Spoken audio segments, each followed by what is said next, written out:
Family isn't blood. It's who showed up. For context, I'm 31 years old. I was married for 5 years to Jessica, though that's over now. Her brother Derek has always been part of our lives. They're incredibly close, which I initially found endearing. He's one of those perpetual tech startup entrepreneurs, always chasing the next unicorn company, always one investor pitch away from striking it rich. Jessica worked in consulting and volunteered with HR departments on the side, which becomes important later. This nightmare began about 8 months ago. I'd been feeling progressively worse for nearly a week, starting with this dull, throbbing ache somewhere deep in my gut. At first, I dismissed it as stress. We had a massive quarterly strategy review coming up at work, and I was knee-deep in endless meetings and corporate presentations. I'm the type who powers through discomfort, headaches, exhaustion, whatever. That's what I'd learned climbing the corporate ladder. You show up, you smile through the pain, you deliver results. That's how you get ahead. But that particular morning, walking into our glass-walled conference room, I knew something was fundamentally, terrifyingly wrong. The ache had transformed into something sinister, something that made each step feel precarious. I paused at the doorway, gripping the cool metal frame, trying to convince myself it was just food poisoning or a stomach bug. Years of masculine conditioning had taught me to ignore pain, to mask it beneath practiced smiles and steady nods. I shuffled past the polished glass walls and settled into my usual seat, while my boss Alan launched into his typical speech about market synergy and quarterly targets. The room was peak corporate America, expensive furniture, motivational posters, people nodding enthusiastically at PowerPoint slides like they contained the secrets of the universe. I tried focusing on the numbers that had once been my comfort zone, but the words kept swimming across the screen, refusing to make sense. My hand trembled violently when I reached for my coffee cup. I had to set it down immediately before I spilled it everywhere. Cold sweat erupted across my forehead and hairline, trickling down the sides of my face and pooling uncomfortably at my collar. My breath came in short, labored gasps, like my lungs had suddenly forgotten their primary function. I grabbed the edge of the conference table with both hands, knuckles turning bone white, desperately trying to anchor myself to something solid, something real. But the pain refused to be ignored any longer. What started as a sharp twist suddenly spiraled into something that felt like a serrated blade carving methodically through my abdomen. My vision doubled, then tripled, the worried faces around me blurring into indistinct smudges. I heard Alan say my name, sharp, clipped, irritated, as if I'd deliberately chosen this moment to interrupt his precious presentation. I opened my mouth to respond, to apologize, to explain, but no words would come.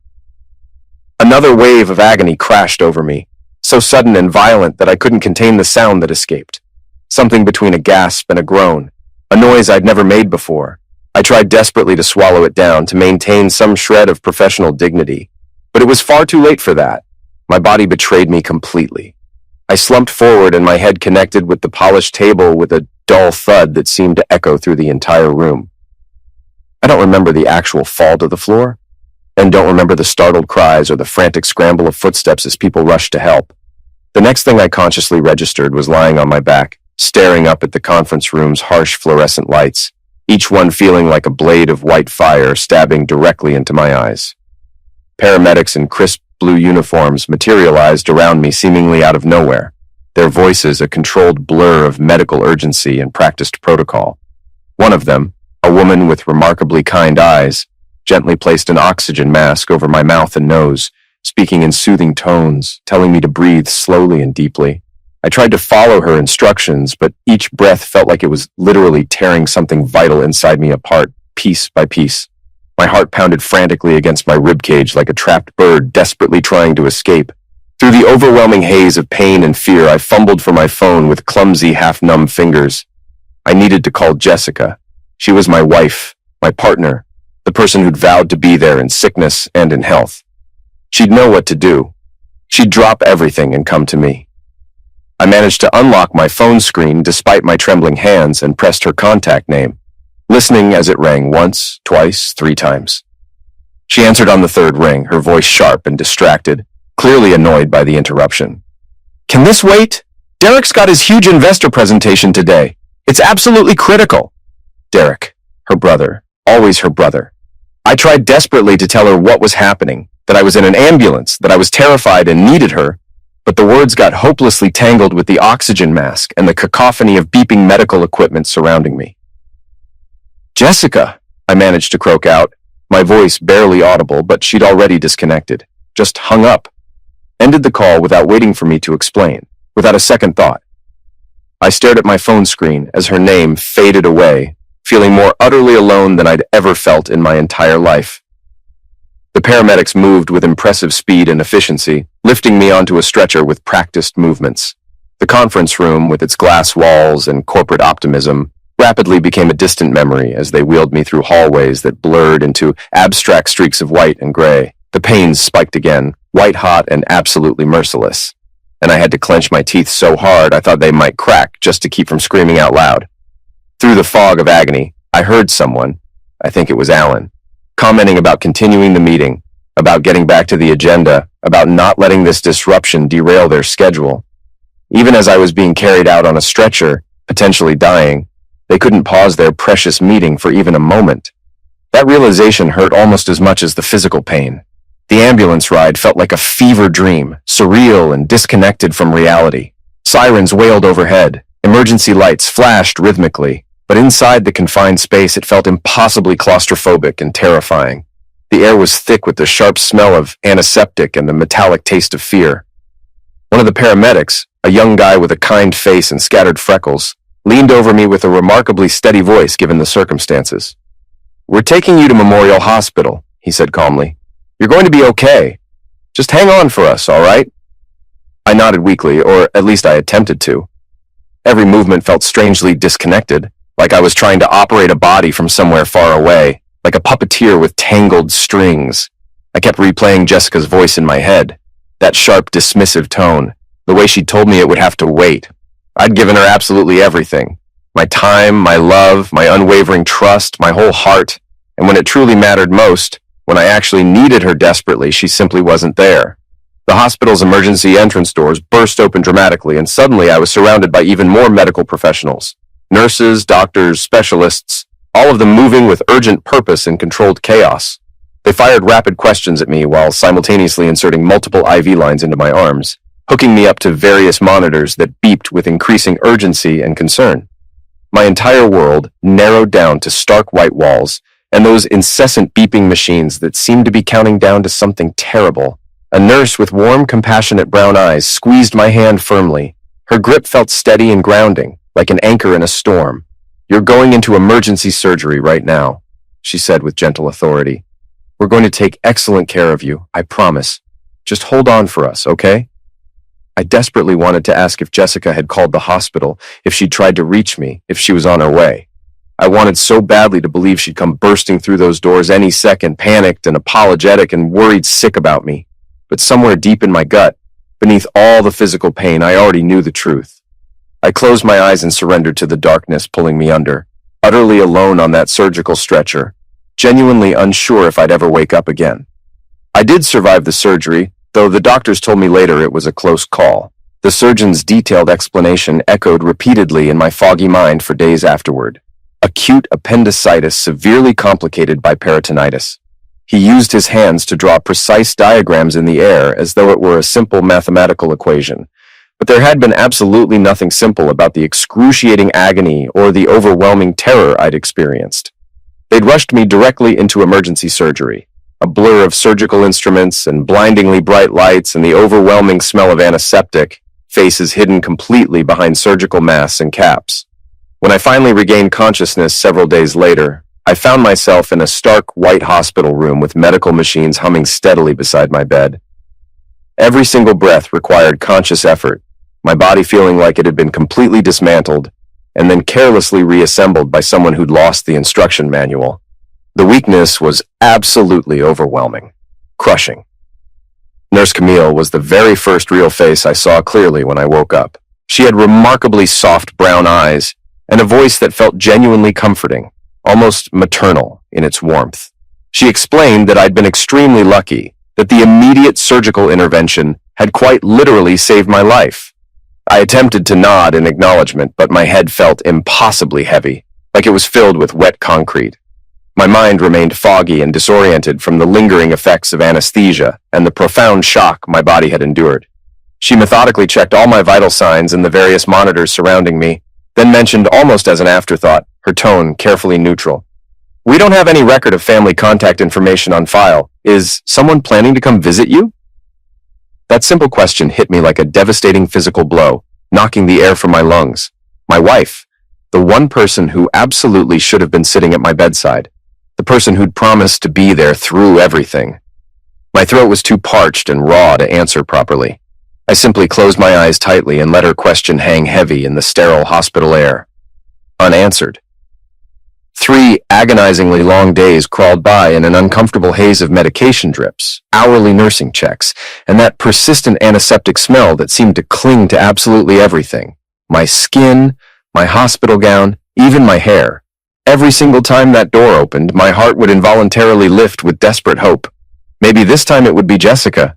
Maybe she'd finally come with flowers and tearful apologies. Maybe she'd been frantically worried and just couldn't get away from work until now. But it was always, without exception, just nurses with professional smiles and practiced sympathy, doctors with clipped questions and busy schedules, or occasional housekeeping staff going about their routine duties. No Jessica, no phone calls forwarded to my room, no text messages, no voicemails, nothing at all. The nurses, bless them, tried their best to hide their obvious pity when they gently asked about my family situation. I gave them the exact same answer every single time, trying desperately to sound casual and unconcerned. "Oh, she's just really busy with work right now." But each time I repeated that hollow excuse, I felt myself shrinking a little bit more, becoming smaller and more invisible. On the 4th morning, I woke abruptly to the sound of familiar voices drifting through my closed door, Jessica's distinctively sharp tone cutting easily through the hospital's usual quiet hum, and Derek's easy, confident laugh. That particular sound that had always made my skin crawl slightly, though I'd never admitted that to anyone, not even myself. I strained hard to hear their conversation through the door, catching fragments between the shuffle of passing nurses. "The presentation went absolutely incredibly well," Derek was saying enthusiastically, his voice practically dripping with smug self-satisfaction. "They completely loved the entire concept. We're looking at full funding, probably significantly more than we initially projected." "I'm so relieved," Jessica replied, and I could practically visualize her satisfied smile. "It's about damn time things started going our way. This is seriously going to change everything for us." They finally walked into my hospital room like they owned the entire building, like I was simply another routine appointment squeezed into their undoubtedly busy schedule. Jessica's hair was absolutely perfectly styled, her makeup flawlessly applied. She looked like someone who'd meticulously planned this visit down to the exact minute. Derek wore an obviously expensive tailored suit, looking like he'd literally just stepped off a corporate stage somewhere. His practiced, camera-ready grin made my stomach churn with unexpected nausea. Jessica's eyes swept quickly over me, clinical and detached, like she was checking items off a list. "How are you feeling?" she asked, but her tone and body language made it abundantly clear it was just something polite people say, not a genuine question requiring a real answer. Before I could even attempt to formulate a response, she'd already turned back toward Derek, laughing at some inside joke I obviously wasn't part of, had never been part of. I felt like I was watching my own life play out from a great distance, like I was an extra in the background of their important story. I desperately wanted to ask where she'd been, why she hadn't come immediately when I'd needed her most, but my mouth felt too dry, my tongue too heavy, and my heart even heavier still. Nurse Camille entered quietly, her presence immediately feeling like a protective shield against the coldness emanating from my visitors. She carried a clipboard with an official-looking form attached and a pen clipped neatly to the top. Her face wore that particular expression I'd come to deeply appreciate, polite but absolutely firm, professional but protective. She walked directly to Jessica, extending the clipboard toward her. "Mrs. Thompson," she said clearly, using my surname, a name that suddenly felt completely foreign and wrong attached to this woman. "I need you to review and sign this updated form." Jessica's entire expression changed instantaneously. Her eyes narrowed suspiciously, her jaw tightening visibly as she accepted the clipboard. "What exactly is this?" she demanded sharply, her voice taking on that cutting edge I'd heard her use with subordinates and service workers.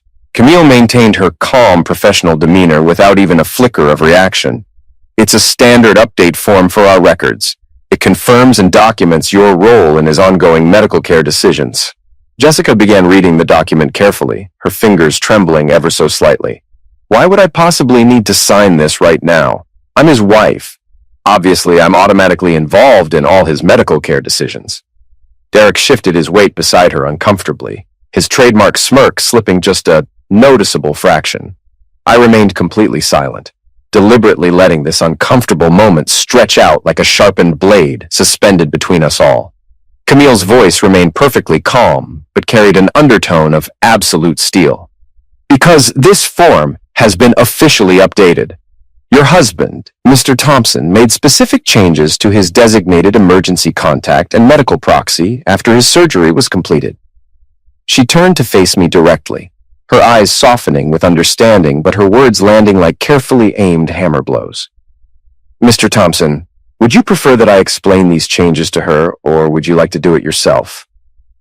I swallowed hard, my throat feeling raw and damaged. I definitely prefer you did it, I managed to say, my voice thin and raspy but surprisingly steady given the circumstances. Camille nodded once and turned back to face Jessica squarely. The updated medical proxy now officially lists Marcus Rivera as the designated primary emergency contact. As such, any significant care decisions beyond standard treatment protocols must be discussed with and approved by Mr. Rivera first, unless Mr. Thompson specifically requests otherwise in writing. Jessica's face drained of all color instantly, going absolutely pale. Her lips pressed together so tightly they practically disappeared into a thin line. Derek's smirk vanished completely, replaced by something that looked distinctly like rising panic. Jessica slowly turned to stare at me, her eyes wide with genuine shock and what might have been hurt or anger. I honestly couldn't tell anymore and didn't particularly care. You actually did this? She asked, her tone sharply accusing, as if I'd committed some unforgivable betrayal against her. You really did this to me? I met her gaze directly without flinching even slightly. Yes, I absolutely did. She continued staring at me like I'd spontaneously grown a second head. But I'm your wife, she cried out, her voice rising dramatically and catching the attention of medical staff passing in the hallway outside. I'm your legal wife. That has to mean something. Derek shifted even more uncomfortably, his expensive shoe tapping an increasingly nervous rhythm against the sterile tile floor. I felt something fundamental harden inside my chest, a resolve and determination I genuinely hadn't known I possessed until that exact moment. I know perfectly well that you're my wife, I said quietly but firmly. But you absolutely were not here when I desperately needed you. Marcus was here. He showed up. Derek let out this derisive, dismissive snort, but I didn't even waste energy glancing in his direction. My eyes remained locked firmly on Jessica, waiting to see if the woman I'd once loved so deeply could possibly comprehend the profound damage she'd inflicted. Camille cleared her throat professionally. Mrs. Thompson, I completely understand this is difficult and unexpected news, but it's absolutely and unquestionably his legal right to make this choice. If you have specific questions about the legal process involved, I'd be happy to address them at a later, more appropriate time. She gently but very firmly guided them both toward the door, giving me a small, subtle nod that somehow felt like a warm, supportive embrace. Jessica paused briefly in the doorway, her mouth opening as if preparing to launch into a protest or argument, but ultimately, nothing emerged. Derek's hand on her arm firmly pulled her along. His eyes were cold as ice when they finally met mine. I didn't flinch, didn't blink, didn't look away, just stared back steadily until they both finally left. The door clicked shut with decisive finality, leaving me completely alone with the quietly humming machines and my swirling thoughts. I wasn't being petty or vindictive or cruel. I was simply protecting myself, drawing necessary boundaries, because the people who should have held my hand through the absolute worst moment of my entire life had consciously chosen a business pitch deck over my literal pulse, my survival. And sitting in that too-quiet hospital room, I made a firm decision that I would never, ever allow them to make choices for me again. Marcus had driven over 2 hours the moment he heard about my emergency surgery. He'd slept in that notoriously uncomfortable plastic hospital chair, held my hand when I was genuinely terrified, and told me with absolute sincerity, "You're not alone, man. I've got you. Always." That's when the realization truly hit me. Family isn't automatically who you're born to or even who you legally marry. Real family is who actually shows up when everything falls apart. Approximately a week after returning home to recover, my friend Sophia called unexpectedly. She'd previously worked in HR at my company before transitioning into forensic accounting. "I've been quietly looking into something for you," she said, her voice tight with barely contained anger. "Your benefits enrollment paperwork? Every single document has been completely deleted from the system, all of it. Like you literally never enrolled in any insurance coverage at all." My blood turned to ice in my veins. "What do you mean it's been deleted?"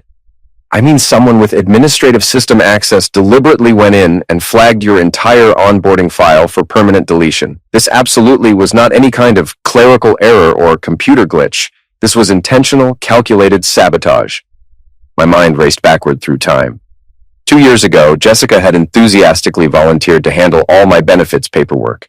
She'd been doing volunteer consulting work with our company's HR department at that time, something Derek had specifically arranged so she could stay busy and network between her regular consulting projects.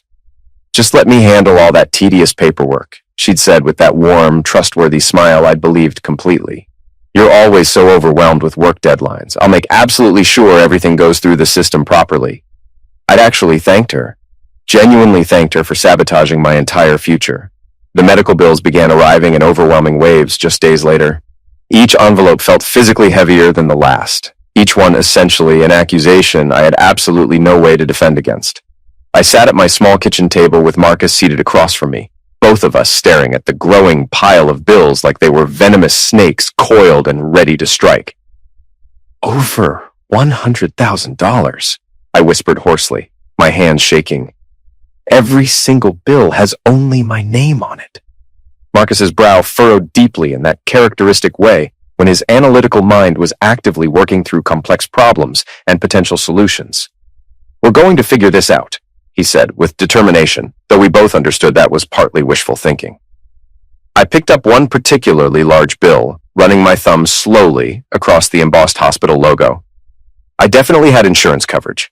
We paid substantial premiums into that plan every single month without fail. This situation shouldn't even be legally possible. Marcus nodded grimly while studying a detailed spreadsheet he'd already begun building on his laptop. He'd completely taken it upon himself to help me organize and document everything. Names, specific dates, precise amounts, creating a meticulous accounting of my comprehensive financial collapse. "Sophia confirmed that your benefits paperwork was systematically deleted," he said. "Every single document, like you never even enrolled in the first place. This definitely wasn't any accident." Sophia connected me with Diana, a forensic accountant with a reputation for being absolutely ruthless with financial fraud cases. With my written permission, Diana gained access to my bank accounts and credit card statements. What she discovered made my blood run cold. There were bank withdrawals I absolutely didn't recognize, credit card charges from cities I'd never even visited, but the transaction that made my hands start trembling uncontrollably was a transfer of exactly $42,000. Money I'd painstakingly saved over several years, carefully setting aside for our future house down payment. "That money was supposed to be for our future together," I said, my voice cracking with emotion. "Jessica always claimed it got gradually absorbed into various general expenses and emergencies we had to cover." Marcus's jaw clenched visibly. "It didn't get absorbed into any legitimate expenses. Diana traced every cent. The entire amount went directly to Nexus Innovations. That's Derek's tech startup company." I felt like someone had physically punched me hard in the stomach. All those countless late nights working mandatory overtime, every birthday dinner I'd reluctantly skipped to save extra money, every personal sacrifice I'd made for our supposed shared future. And for what? So my own wife could systematically steal from me and hand everything to her brother? But there was even more devastating news. Sophia called again several days later, her voice carrying an edge of grim discovery. "We need to have a serious talk about your grandfather's trust fund." I'd almost completely forgotten about it. My grandfather had established a modest trust fund specifically designed to mature on my 30th birthday the previous year. I'd never received any official notification, never seen a single penny. I'd simply assumed there was some bureaucratic delay or complicated paperwork issue causing the holdup. "It wasn't any paperwork delay," Sophia said flatly. "The trust fund was stolen. It matured exactly when it should have, precisely the week immediately after your 30th birthday. But the funds were redirected to a bank account supposedly in your name that you've never accessed or even known existed. How is that even legally possible? I asked, my voice barely above a whisper. Your wife had power of attorney access at that specific time. Do you remember that concussion you suffered? That car accident about 2 years ago? The memory crashed over me like a wave. Jessica had been so attentive, making homemade soup, personally arranging all my medical follow-up appointments, handling every single piece of paperwork. I'd felt genuinely grateful. Thought I was incredibly lucky to have a wife who cared so deeply. I'd signed whatever papers she handed me without reading a single word, because I trusted her absolutely and completely. Your signature appears on the official trust release form, Sophia continued carefully. But it's specifically dated during the exact time period when you were still in the hospital, recovering from your concussion. There's absolutely no way you actually physically signed that document, and Derek's signature is listed as the official witness. They had forged my signature and stolen my inheritance. The money my grandfather had worked 2 full-time jobs his entire adult life to leave specifically for me. Gone. Diana's office was located in a converted industrial warehouse with exposed brick walls and modern aesthetic. She met us at the entrance, a tall woman with remarkably sharp, intelligent eyes and an unmistakably all-business demeanor. I've traced absolutely every suspicious transaction, she said, sliding a thick stack of documented papers toward me. This is essentially your complete financial autopsy. The evidence was overwhelming and undeniable. Withdrawals to various shell companies, credit card charges perfectly matching Derek's known travel schedule, payments to supposed consultants I'd never hired or authorized. Can we actually prove all this in court? I asked. Diana's smile was cold and absolutely razor sharp. We can definitely prove it. We're going to make absolutely certain they can't run from this. You got a documented paper trail literally a mile long. They were incredibly sloppy and arrogant. They genuinely never thought you'd figure it out. We filed comprehensive fraud complaints with the bank, the trust fund administrator, and the IRS. We froze all accounts where my money had been systematically funneled. Diana's thorough investigation revealed that Derek's company was essentially an elaborate house of cards barely surviving on investor money and, as it turned out, funds stolen directly from me. Jessica texted asking to meet for dinner to clear the air and talk things through. I agreed, but made it clear I was bringing my financial advisor. When Marcus and I walked into the upscale restaurant with Diana, Jessica and Derek were already comfortably seated, both looking confident and relaxed. They genuinely believed they still had the upper hand, still controlled the situation. Diana didn't waste a single second. She dropped her comprehensive evidence file onto the table like a bomb detonating. Every suspicious transaction, every forged document, every single instance of theft and fraud, it's all thoroughly documented here and has already been shared with our legal counsel and appropriate authorities. Jessica's face drained of all color instantly. Derek attempted to bluster about family loyalty and simple misunderstandings, but Diana shut him down immediately and decisively. The relevant accounts have been frozen. Multiple authorities are actively involved. You both need to retain lawyers immediately. Very good ones. The fallout was remarkably swift. Within just 2 weeks, news broke publicly that Nexus Innovations was under serious federal investigation for financial mismanagement and fraud. Derek's investors pulled out their funding immediately. Jessica got escorted out of her consulting firm after they flagged her in an internal fraud review. Jessica's own father called me, his voice broken and devastated. I genuinely don't know what happened to her. She used to be such a kind person. He apologized profusely and told me he'd completely cut her off financially. If she wants to fix this mess, she's entirely on her own now. The day Nexus Innovations officially dissolved completely, I was painting my new apartment, a small loft with excellent natural light that felt like breathing fresh air after months underground. Marcus was there helping, paint roller in hand, grinning. Diana stopped by with the finalized financial recovery plan. Your accounts are secure, the trust fund is being restored, and stolen funds are being recovered through legal channels. It'll take considerable time, but you're protected now. A week later, Jessica appeared at my door carrying a duffel bag, looking absolutely hollow and desperate. I've lost everything, she whispered. Derek disappeared to avoid the investigation. The investors are coming after me personally. I don't know what to do. You did this entirely to yourself, I said firmly, but without cruelty. You had choices at every step. You chose him over me repeatedly. You chose greed over love. We can start completely over, she begged desperately. I shook my head definitively. No. You already ended us the day you chose your brother over my life. I'm not angry anymore, but I'm not yours to save. 8 months later, I'm genuinely doing well. The trust money was fully recovered, insurance issues completely resolved. Marcus and Sophia are my real family now, the people who showed up when it truly mattered. Jessica and Derek are facing multiple fraud charges. Their trial is approaching.